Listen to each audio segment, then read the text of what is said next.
So hello dear students, welcome to my YouTube channel. So आज की video में हम एक अनदर इम्पॉर्टेंट जो टॉपिक है मैकेनिकल और ऑटोमोबाइल के स्टूडेंट्स के लिए या फिर सिविल इंजीनियरिंग के स्टूडेंट्स को भी ये इम्पॉर्टेंट टॉपिक में काफ़ी चीज़ें सीखने को मिलेंगी। सो shear force and bending moment diagrams समझने से पहले हम सबसे पहले समझते हैं कि बीम क्या होता है। So students, beam is a structural member which carries vertical loads।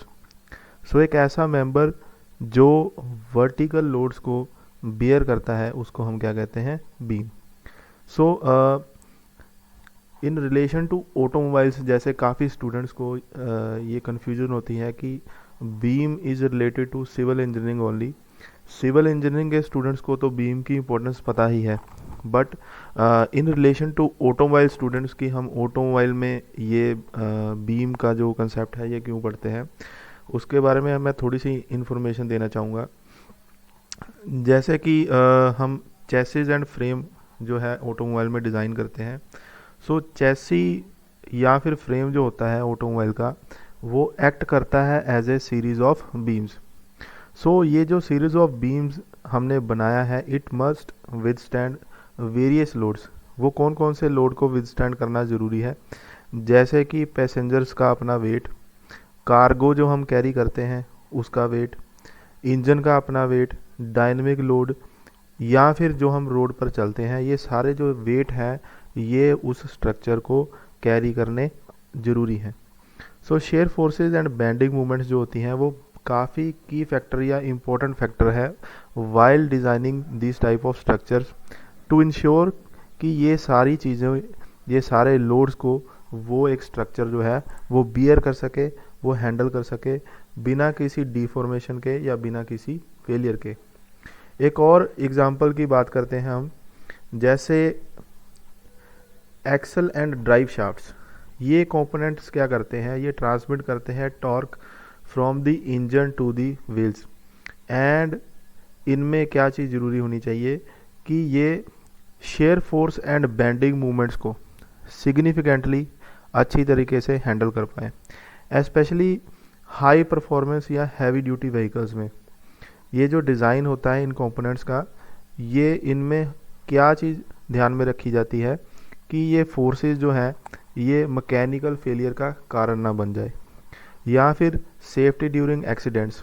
In the event of crash क्या होता है, जो स्ट्रक्चरल एलिमेंट है ऑटोमोबाइल का, जैसे कि बीम होते हैं किसी भी बॉडी एंड फ्रेम में, इनमें एक कैपेबिलिटी होनी चाहिए कि ये एनर्जी को इफ़ेक्टिवली स्टोर कर पाए।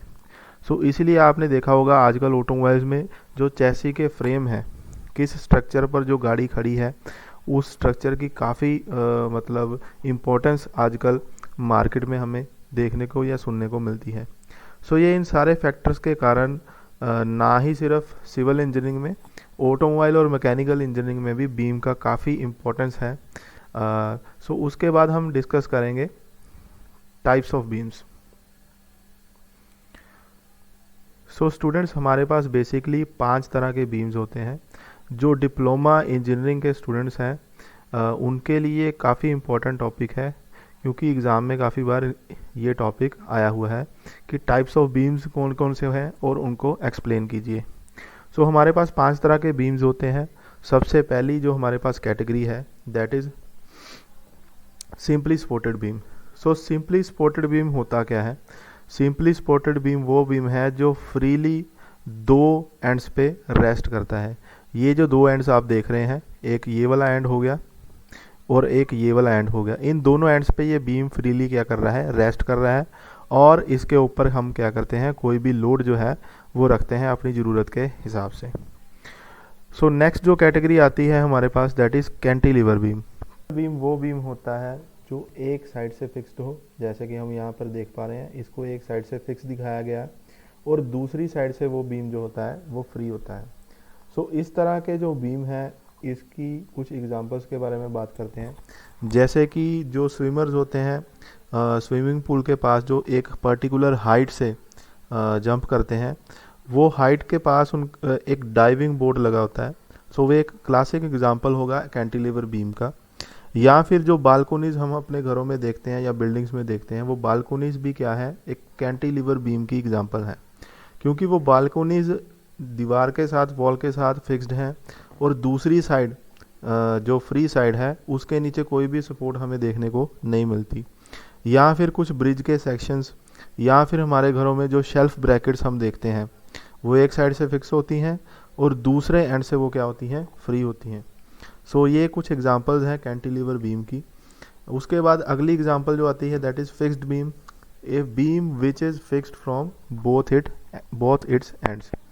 वो वाला बीम जो दोनों एंड्स से फिक्स हो उसे हम क्या कहते हैं, फिक्स्ड बीम कहते हैं। ये भी काफ़ी बिल्डिंग्स और घरों में हमें इसकी एग्जांपल देखने को मिल जाती है। नेक्स्ट जो एग्जांपल्स आती हैं दैट इज़ कंटिन्यूस बीम और ओवरहैंगिंग बीम की। सबसे पहले कंटिन्यूस बीम देखते हैं। कंटिन्यूस बीम वो बीम है जिसकी दो से ज़्यादा सपोर्ट्स हों। सो जो भी बीम जिसकी दो से ज़्यादा सपोर्ट्स आपको दिखाई देंगी वो एक कंटिन्यूस बीम की एग्जांपल होगी। उसके बाद आता है overhanging beam, a beam which is extended beyond it's supports.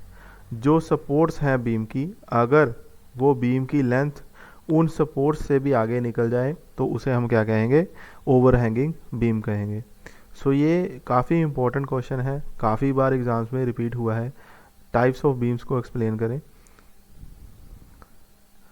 सो उसके बाद नेक्स्ट इम्पॉर्टेंट जो कैटेगरी हमारे पास आती है that is type of loads. So हमारे पास तीन तरह के लोड्स होते हैं। फर्स्ट इज़ पॉइंट और कंसंट्रेटेड लोड। ये लोड कौन सा होता है, a load which act as a point on a beam. So वो वाला लोड जो एक पर्टिकुलर पॉइंट ऑफ बीम पे एक्ट करता है। वैसे इन प्रैक्टिकल अगर देखा जाए ऐसा कोई भी लोड नहीं है जो एक पर्टिकुलर पॉइंट पे एक्ट करे, but considering the length of beam, अगर हम बीम की लेंथ को कंसिडर करें और जो लोड है अगर पर्टिकुलर एक पोर्शन पे डालेंगे तो उसको पॉइंट लोड की कैटेगरी में डाला जाएगा। So that will be point load.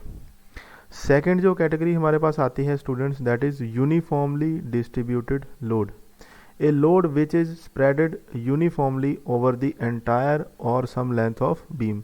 एक ऐसा लोड जो यूनिफॉर्मली डिस्ट्रीब्यूटेड है। यूनिफॉर्मली डिस्ट्रीब्यूटेड का मतलब है किसी भी पॉइंट ऑफ बीम पर जो लोड की वैल्यू है वो यूनिफॉर्म रहेगी।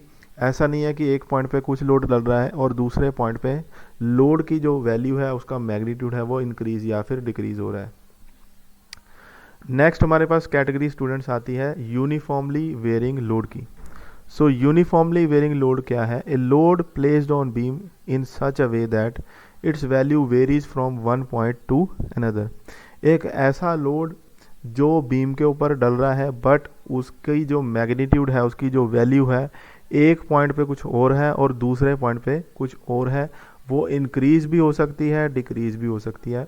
ऐसे लोड को हम क्या कहते हैं, यूनिफॉर्मली वेरिंग लोड। तो नेक्स्ट स्टूडेंट्स हम बात करेंगे शेयर फोर्स की। सो शेयर फोर्स क्या है, a force that acts along cross section of beam perpendicular to its length. So एक ऐसी फोर्स जो बीम के ऊपर एक्ट करती है और परपेंडिकुलर टू इट्स लेंथ होगी, so that is called as shear force. इसी तरह से बेंडिंग मूवमेंट क्या है, it is the measure of internal movement that causes the beam to bend. So ये दो तरह की जो हमारे पास चीज़ें हैं, एक शेयर फोर्स और एक बेंडिंग मूवमेंट, ये काफ़ी इंपॉर्टेंट रोल प्ले करती हैं। तो शेयर फोर्स क्या होगी, एक internal force that acts along the cross section of beam. ये एक इंटरनल फोर्स होती है और ये फोर्स टिपिकली क्या होती है, a result of loads that are applied to beam. जैसे कि हम वेट या फिर कोई और फोर्स जो बीम के ऊपर डालते हैं। When a beam experiences shear force, जब भी किसी बीम पर कोई शेयर फोर्स लगती है तो it is subjected to sliding forces where one part of beam tends to move parallel but in the opposite direction. So सबसे पहली जो चीज़ शेयर फोर्स की एप्लीकेशन पे होती है दैट इज़ लोड एप्लीकेशन। जब भी हम कोई लोड प्लेस करते हैं किसी भी बीम के ऊपर, वो लोड क्या करता है, एक बेंडिंग मूवमेंट को क्रिएट करता है। That is the generating factor जो बेंडिंग मूवमेंट को जनरेट करता है और इसी बेंडिंग मूवमेंट से बीम क्या होते हैं, बेंड करते हैं। सो बीम का मेन काम क्या है, बीम का मेन काम जो यही है कि उसे ये फोर्सेस को विदस्टैंड करना है जो उस बीम को बेंड होने से बचाएंगी।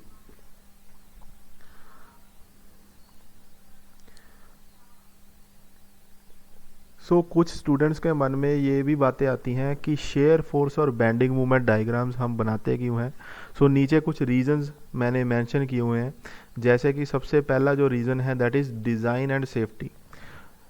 एक चीज़ इंश्योर करना कि जो मटेरियल या फिर जो डायमेंशंस हमने सेलेक्ट की है एज ए इंजीनियर जिसका काम ही डिज़ाइनिंग है, वो मटेरियल और वो डायमेंशंस जो है वो विद स्टैंड कर पाएँ जो एक्सपेक्टेड लोड हम डालेंगे उस बीम के ऊपर बिना किसी फेलियर के।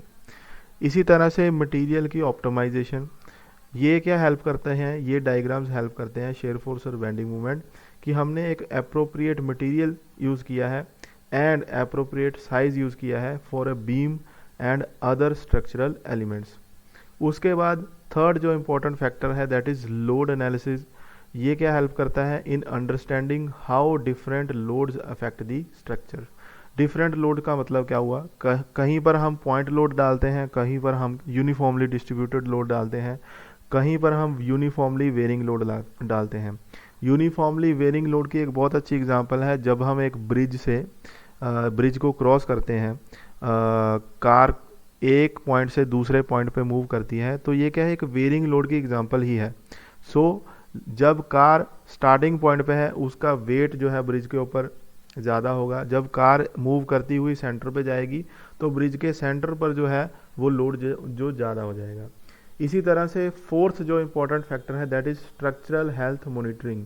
जो एग्जिस्टिंग स्ट्रक्चर्स हैं उनकी शेयर फोर्स और बेंडिंग मूवमेंट कैलकुलेशंस हमें हेल्प करेगी ये चीज़ असेस करने में कि इम्पैक्ट ऑफ एडिशनल लोड या फिर ऑल्ट्रेशन लाइक मॉडिफाइंग ए स्ट्रक्चर। जैसे कि हमने एक स्ट्रक्चर तैयार कर लिया, अब हमें उसकी मॉडिफिकेशन करनी है। मॉडिफिकेशन करने के बाद वो स्ट्रक्चर की हेल्थ और जो मॉनिटरिंग है, वो सेफ्टी है, वो बरकरार रहती है या नहीं। ये कुछ इंपॉर्टेंट फैक्टर्स हैं जो हमें शेयर फोर्स और बेंडिंग मूवमेंट डायग्राम्स की इम्पोर्टेंस बताते हैं।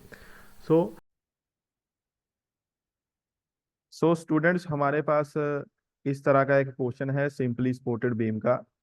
इस बीम के ऊपर दो पॉइंट लोड है जो एक्ट कर रहे हैं, दैट इज 2 किलो न्यूटन और 5 किलो न्यूटन। और हमारे पास दो एंड्स ए और बी पर एंड सपोर्ट्स लगी हुई है जो इस बीम को सपोर्ट कर रही हैं। हमारा सबसे पहला जो काम होगा वो ये होगा कि हम ए एंड बी दोनों पर हमें क्या रिएक्शन मिल रहा है इसको फाइंड आउट करना है। इसको फाइंड आउट करने के लिए हम क्या करेंगे, हम लिखेंगे taking movements about A. Taking movements about A का मतलब क्या हुआ, हमने फिक्स कर दिया पॉइंट ए को। फिक्स करने का ये मतलब हुआ कि हम एज्यूम कर रहे हैं पॉइंट ए फिक्स्ड है और बाकी के जो 3 पॉइंट है इस पॉइंट ए के अबाउट कितनी बेंडिंग मूवमेंट जनरेट कर रहे हैं। इसको फाइंड आउट करने के लिए मूवमेंट का फॉर्मूला स्टूडेंट्स हमारे पास होता है फोर्स इनटू परपेंडिकुलर डिस्टेंस। जहां भी मूवमेंट की बात करेंगे वहां पे फोर्स भी आएगी और उस फोर्स का एक पर्टिकुलर पॉइंट से डिस्टेंस भी आएगा। सो अगर हम इसको देखते हैं इसके अकॉर्डिंगली ऑल अपवर्ड मूवमेंट्स किसके इक्वल होंगी, ऑल डाउनवर्ड मूवमेंट्स के। ऐसा क्यों, क्योंकि जितनी फोर्सेस डाउन जा रही हैं उतना ही हमें रिएक्शन मिलेगा और उतनी ही हमें मूवमेंट की भी रिएक्शन मिलेगी देखने को। इसको सॉल्व करने के लिए ए पॉइंट को तो हमने फिक्स कर दिया है, उसके बाद अपवर्ड डायरेक्शन में एक मूवमेंट जो लग रही है that is R. R B हमने लिख लिया जो रिएक्शन मिला बी पॉइंट पर, और इस बी पॉइंट का ए पॉइंट से जो डिस्टेंस है दैट इज 6। ये किसके इक्वल होगा, जो हमारे पास डाउनवर्ड मूवमेंट्स हैं दो, सी और डी लोड के कारण जो मूवमेंट्स जनरेट हुई, सी पॉइंट पे मूवमेंट जनरेट हुई 2 × 2। 2 के साथ मल्टीप्लाई करने का रीजन क्या है, ए के अबाउट हमने कैलकुलेशन करनी है। ये हो गया 2 × 2। इसको करेंगे plus 5 kilo Newton force multiplied by 4। 4 से मल्टीप्लाई क्यों किया, डी का ए पॉइंट से जो डिस्टेंस है दैट इज 4। 5 × 4 होगा। जब इसको हम सॉल्व करते हैं आर बी, इंटू 6, ये किसके इक्वल होगा, 24 के। और हमारे पास आर बी की जो वैल्यू आई है दैट इज 4 किलो न्यूटन। तो हम इसको मार्क भी कर लेते हैं, आर बी की जो वैल्यू है दैट इज 4 किलो न्यूटन। सो एक रिएक्शन तो हमें मिल गया। अब दूसरा रिएक्शन फाइंड आउट करने के लिए हम क्या करेंगे, न्यूटन्स का जो थर्ड लॉ है वो हमें क्या कहता है, to every action there is equal and opposite reaction. So हमने जो एक्शन किया वो था 2 किलो न्यूटन और 5 किलो न्यूटन का लोड जो बीम के ऊपर डाला, उसके अगेंस्ट जो हमें रिएक्शन मिला पॉइंट ए और पॉइंट बी पे, ये इसके इक्वल होगा। सो हम यहाँ पर क्या लिखेंगे, all upward loads are equal to all downward loads. इसके अकॉर्डिंगली हमारे पास जो बी पॉइंट पर 4 किलो न्यूटन का रिएक्शन है और ए का रिएक्शन हमें फाइंड आउट करना है, ये किसके इक्वल होगा, 2 + 5। अगर इसको हम सॉल्व करते हैं तो आर ए पर हमें जो रिएक्शन मिला दैट इज 7 - 4, 3 किलो न्यूटन। तो ये भी हम मार्क कर लेते हैं हमारी स्क्रीन पर। सो रिएक्शन एट ए हमें मिला 3 किलो न्यूटन। सो ये था स्टूडेंट्स हमारा फर्स्ट स्टेप, इसकी आप स्क्रीनशॉट ले सकते हैं। इसके बाद हम अपना सेकंड स्टेप उस पर मूव करेंगे। हमारा जो सेकंड स्टेप है that is shear force calculations. So shear force calculations के लिए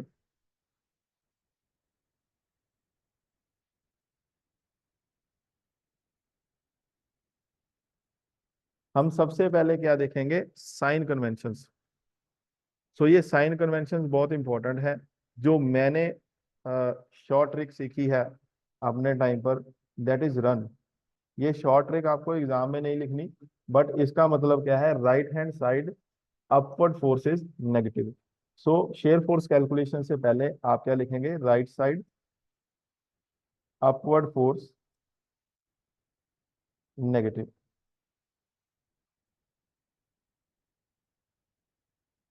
इसी तरह से राइट साइड की अपवर्ड फोर्स नेगेटिव है तो राइट साइड की जो डाउनवर्ड फोर्स होगी वो पॉजिटिव होगी।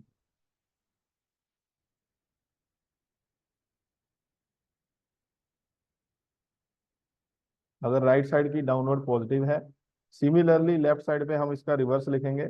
So left side upward force will be positive. इसी तरह लेफ्ट साइड की डाउनवर्ड फोर्स क्या होगी, नेगेटिव। तो ये हमारे साइन कन्वेंशंस को यूज करते हुए हमें क्या करना है, शेयर फोर्स की कैलकुलेशंस करनी है। सो हमारे पास बेसिकली 4 पॉइंट्स हैं और इन चारों पॉइंट्स के लेफ्ट हैंड साइड और राइट हैंड साइड दोनों साइड्स की शेयर फोर्स की कैलकुलेशन हम करेंगे। सो सबसे पहले हम लिखेंगे shear force at left of A. तो ए पॉइंट के लेफ्ट साइड पे हमें कुछ भी नजर नहीं आ रहा, तो shear force at left of A क्या होगी, 0। तो next shear force at right of A. तो ए के राइट साइड में हमें जो शेयर फोर्स नजर आ रही है हम उसकी कैलकुलेशन करेंगे। तो ए के राइट साइड पे अगर हम देखें, हमें दो डाउनवर्ड फोर्सेस नजर आई, 2 किलो न्यूटन और 5 किलो न्यूटन की, और एक अपवर्ड रिएक्शन दिखा 4 किलो न्यूटन का। सो इसके लिए हम क्या करेंगे, 2 + 5 - 4 किलो न्यूटन। सो ये किसके इक्वल होगा, 3 के। सो 3 किलो न्यूटन जो है हमें रिएक्शन मिला एट राइट ऑफ ए। सो ये साइन कन्वेंशन आपने जरूर चेक कर लेनी है, क्योंकि ए के राइट साइड पे डाउनवर्ड जो फोर्स है वो पॉजिटिव है, अपवर्ड फोर्स नेगेटिव है, तो हमने -4 इसलिए लिखा। नेक्स्ट हम लिखेंगे शेयर फोर्स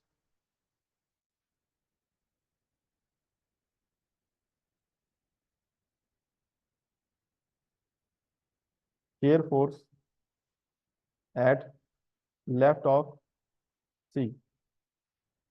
तो सी के लेफ्ट साइड में एक अपवर्ड डायरेक्शन की फोर्स है, दैट इज 3 किलो न्यूटन। इसके साइन जो है ये पॉजिटिव रहेंगे। इसी तरह से shear force at right of C. तो सी के राइट साइड पे हमें जो शेयर फोर्स नजर आ रही है दैट इज 5 किलो न्यूटन और 4 किलो न्यूटन। 5 का साइन पॉजिटिव आएगा, बट 4 का साइन नेगेटिव आएगा। रीजन ऊपर मेंशन है, साइन कन्वेंशन आपने एक बार जरूर देख लेनी है। सो इसके अकॉर्डिंगली जो हमारा आंसर आता है दैट इज 1 किलो न्यूटन। उसके बाद नेक्स्ट पॉइंट है हमारे पास D point. So shear force at left of D. D के लेफ्ट साइड पे जो शेयर फोर्स हमारे पास आई that is 3। Left hand side upward force positive है, डाउनवर्ड सारी नेगेटिव होंगी। 3 - 2 - 5, ये किसके इक्वल होगा हमारा? -4 के। -4 किलो न्यूटन हमारा जो डी के लेफ्ट साइड पे रिएक्शन आएगा। सिमिलरली शेयर फोर्स एट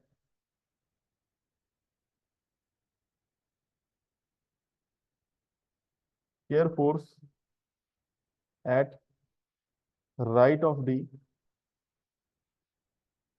ये क्या आएगा? -4 kilo newton. So similarly shear force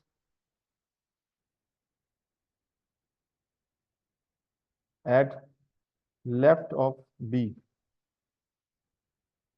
ये किसके इक्वल आएगा? 3 - 2 - 5 के। और आंसर हमारे पास आता है -4 kilo newton. Similarly shear force at right of B. So B के राइट साइड में हमें कोई भी फोर्स नजर नहीं आ रही, सो इसका आंसर हम डायरेक्टली क्या लिखेंगे? 0। तो स्टूडेंट्स ये हमारे पास शेयर फोर्स की कैलकुलेशंस आ गई हैं, इनको हमने सेव कर लेना है। सो आप इस स्क्रीन का भी स्क्रीनशॉट ले सकते हैं, फर्दर कैलकुलेशंस के लिए ये हमें हेल्प करेगा। तो हमने शेयर फोर्स की कैलकुलेशंस कर ली है। नेक्स्ट हमारा जो काम है that is bending moment calculations for bending moment diagram. तो बेंडिंग मोमेंट कैलकुलेशंस करेंगे।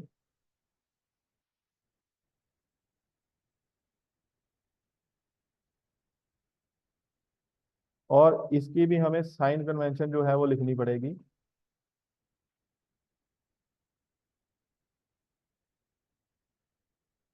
तो बेंडिंग मोमेंट की जो साइन कन्वेंशन है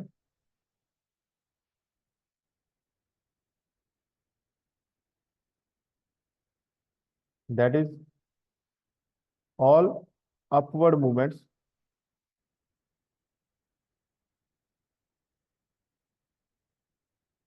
are equal to, all upward movements हम पॉजिटिव लिखेंगे और ऑल डाउनवर्ड मूवमेंट्स हम क्या लिखेंगे? नेगेटिव।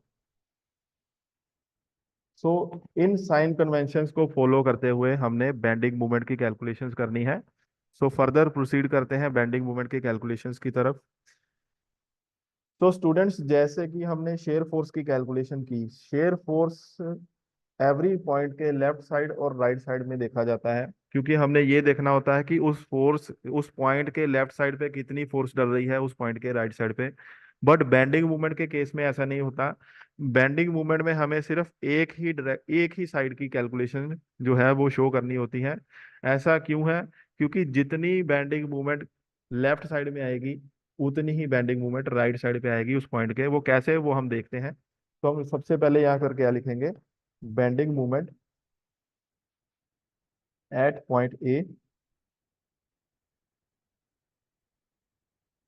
उसके बाद हमारे पास जैसे 4 पॉइंट है तो 4 के 4 पॉइंट्स की बेंडिंग मूवमेंट कैलकुलेट होगी। सो बेंडिंग मूवमेंट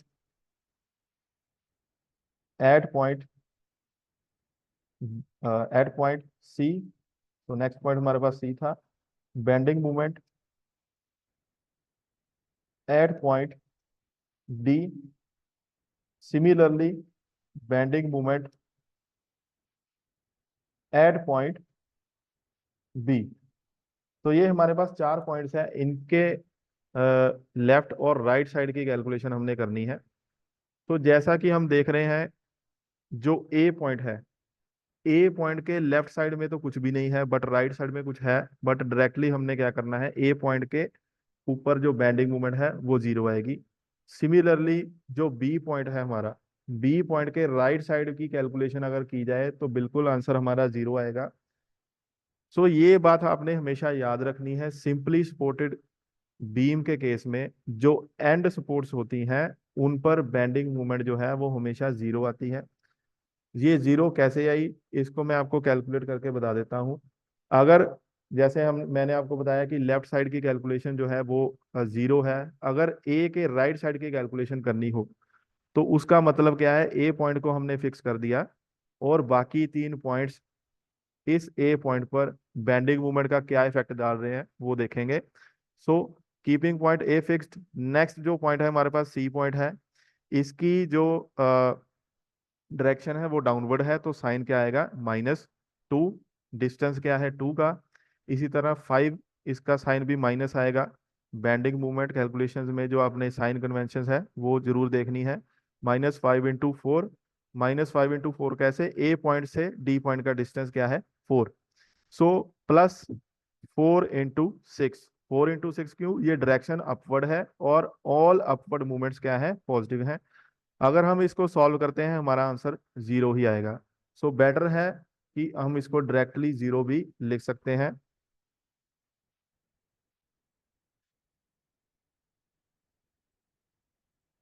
तो ये मैंने आपको रीजन बता दिया है कि सिंपली सपोर्टेड बीम के केस में एंड सपोर्ट्स पर जो है हमारी वैल्यू जीरो कैसे आती है। सो अगली हमारे पास जो कैलकुलेशन बची,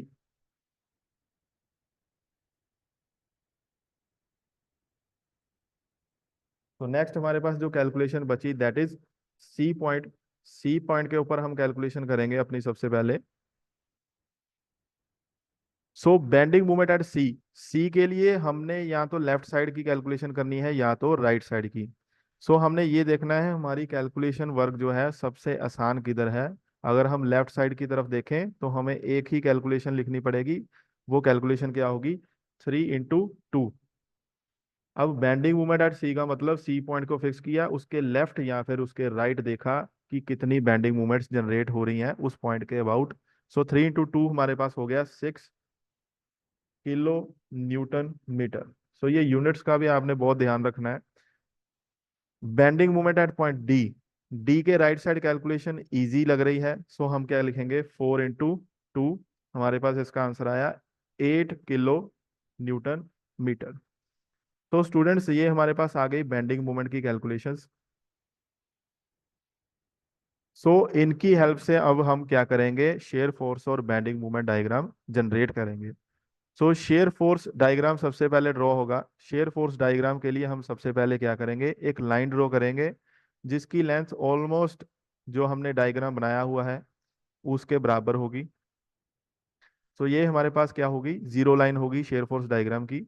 अब हमने ये देखना है shear force at left of A, हमारे पास जीरो है तो हम जीरो से स्टार्ट करेंगे इधर से, और उसके बाद ए पॉइंट पर जो ये वैल्यू ने हाइक लिया दैट इज 3 kN। तो हम जीरो से ऊपर जाएंगे 3। उसके बाद सी पॉइंट की बात करें तो सी पॉइंट पर भी 3 kN का हाइक था, तो हम सी पॉइंट तक ऐसे ही स्ट्रेट लाइन ड्रॉ कर देंगे। उसके बाद हमारा नेक्स्ट काम क्या है, हमने ये देखना है कि सी पॉइंट पर एक ड्रॉप मिला 1 kN का, सो हमने जीरो लाइन से एक ऊपर जाना है और इस लाइन को इससे जोड़ देना है। सी पॉइंट के बाद अगर हम बात करें डी पॉइंट की, shear force at left of D. So left of D हमारे पास, ये हमने करेक्शन करनी है यहाँ पर, ये लेफ्ट ऑफ डी हमारे पास आएगा 3 - 2। सो ये मैं इधर करेक्ट कर देता हूँ। सो यहाँ पर 5 नहीं आएगा,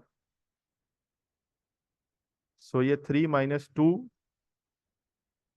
ये हमारे पास आया। Share force at left of D is 1 kN। So 3 - 2 is 1। सो क्योंकि 3 अपवर्ड है, राइट साइड अपवर्ड फोर्स जो है वो, sorry left hand side upward force जो है वो पॉजिटिव होगी। So that is 3, and left hand side की डाउनवर्ड फोर्स जो है वो नेगेटिव होगी, दैट इज 2। सो ये 1 किलो न्यूटन का आ गया। सो डी पॉइंट तक हमने क्या करना है, सिंपली स्ट्रेट लाइन ड्रॉ कर देनी है।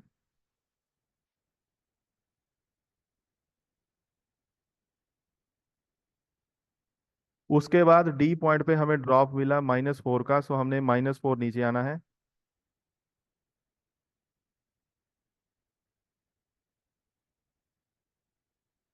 और ये वैल्यू बी तक कंटिन्यू रही -4, और उसके बाद 0 हो गई।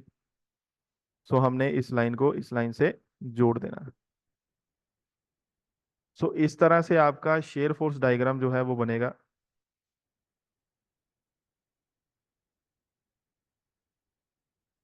तो आप यहाँ पे मेंशन भी कर देंगे कि ये क्या है, एक शेयर फोर्स डायग्राम है।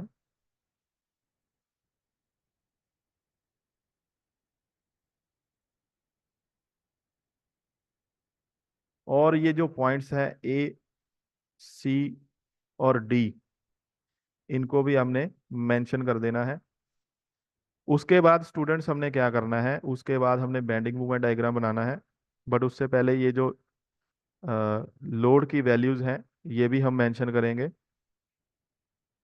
-4 and -4, then it came to 0।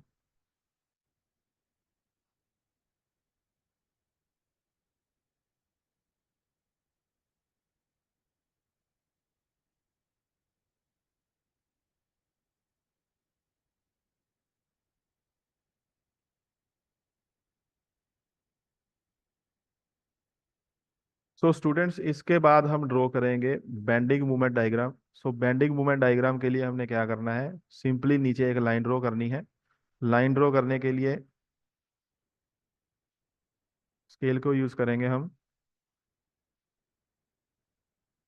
सो जिन्होंने ये शेयर फोर्स का देख लिया है, इसको मैं डिलीट कर रहा हूँ। इसका स्क्रीनशॉट ले सकते हैं बाद में।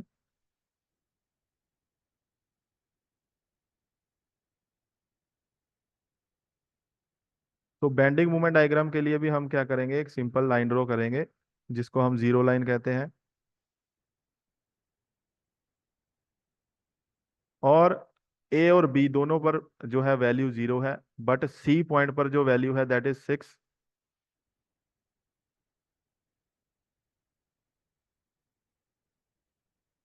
और डी पॉइंट पर वैल्यू है 8। तो हाइट के हिसाब से आपने जहां पर भी हमारा पॉइंट आता है हमें उसको ड्रॉ कर लेना है। और बाद में इन पॉइंट्स को मेंशन भी करेंगे, जैसे कि ये पॉइंट था हमारा ए, ये पॉइंट था हमारा बी, सी और डी। इन पर जो वैल्यू है 8 किलो न्यूटन मीटर की या फिर 6 किलो न्यूटन मीटर की, ये हमने मेंशन कर देनी है। और जब भी हमने शेयर फोर्स और बेंडिंग मूवमेंट डायग्राम बनाने हैं, ये आपस में एक कॉलम के नीचे ही आने चाहिए। जैसे हमने ये डायग्राम बनाया है, इसके नीचे हमारा शेयर फोर्स डायग्राम आएगा। शेयर फोर्स डायग्राम मैंने आपको बनाकर दिखा दिया है, यहाँ पर थोड़ी जगह की कमी है। तो यहाँ पर आपका शेयर फोर्स डायग्राम आएगा, उसके नीचे ये आपका आएगा बेंडिंग मूवमेंट डायग्राम। और इसके अलावा स्टूडेंट्स हमने एक और चीज नोट करनी है। जब हम शेयर फोर्स डायग्राम बनाते थे, शेयर फोर्स डायग्राम में जहां साइन चेंज हुआ, अगर आप डी पॉइंट का देखेंगे, डी पॉइंट वो पॉइंट है जहां पर साइन पॉजिटिव टू नेगेटिव जा रहा है। सो उस पॉइंट पर बेंडिंग मूवमेंट जो है हमें मैक्सिमम देखने को मिलती है। और ये हर क्वेश्चन में, हर सेम तरह के जो ये इस टाइप के क्वेश्चन आएंगे उसमें यही हमें देखने को मिलेगा कि जहां पर शेयर फोर्स का साइन पॉजिटिव से नेगेटिव गया, उस पॉइंट पर ही हमें हमेशा मैक्सिमम बेंडिंग मूवमेंट देखने को मिलेगी।